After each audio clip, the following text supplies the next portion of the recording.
Assalamualaikum warahmatullahi wabarakatuh. Perkenalkan, nama saya Evania Eka Putri dari kelas 11 MIPA 1. Di sini saya akan mempresentasikan tentang Nabi Zulkifli loh. Nabi Zulkifli merupakan anak dari seorang nabi yang bernama Ayub dengan seorang perempuan yang bernama Rahma. Diangkatnya Nabi Zulkifli sebagai rasul sesudahnya diangkat. Artinya, Zulkifli adalah seorang cucu dari Nabi Ibrahim. Dari sini dapat dipahami bahwa Nabi Zulkifli adalah keturunan dari para nabi yang menjadi utusan Allah.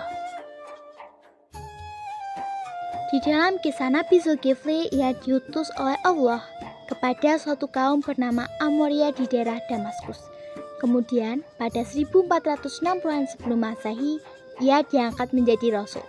Sehingga sejak saat itu ia mengajarkan kepada sekalian umat untuk bertauhid kepada Allah dan berhenti menyembah berhala.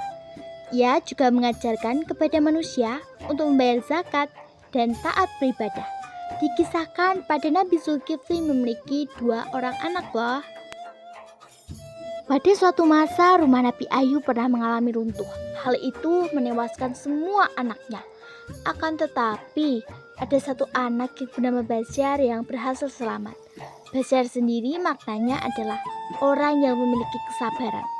Sejak kecil, Nabi Zulkifli diajarkan berbagai sifat yang mulia, khususnya kesabaran dirinya hingga ia sangat terkenal sebagai sosok yang sabar, teguh, dan gigih. Perjalanan hidup yang diceritakan kepada kisah Nabi Zulkifli ini cukup panjang. Di antaranya adalah ketika ia dinobatkan sebagai raja. Ia mampu membawa rakyat menuju kemakmuran hingga akhir hayatnya. Nabi Zulkifli wafat di usia yang ke-75 tahun meskipun ada versi lain yang mengatakan bahwasanya Nabi Zulkifli wafat saat berumur 95 tahun. Ia kemudian dimakamkan di Kafel yang terletak 130 km dari Baghdad atau yang sekarang dikenal dengan Irak.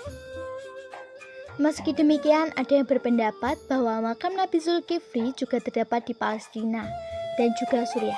Tepatnya ada di daerah Kils yang merupakan suatu kota kecil dengan jumlah penduduk yang tidak begitu banyak. Letak kota ini ada di bagian selatan Baghdad, tepi sungai Ufrat. Hingga hari ini kawasan tersebut sangat istimewa, tidak hanya bagi umat Islam, tapi juga umat Yahudi. Sekian presentasi dari saya. Jika ada salah kata, mohon dimaafkan. Wassalamualaikum warahmatullahi wabarakatuh.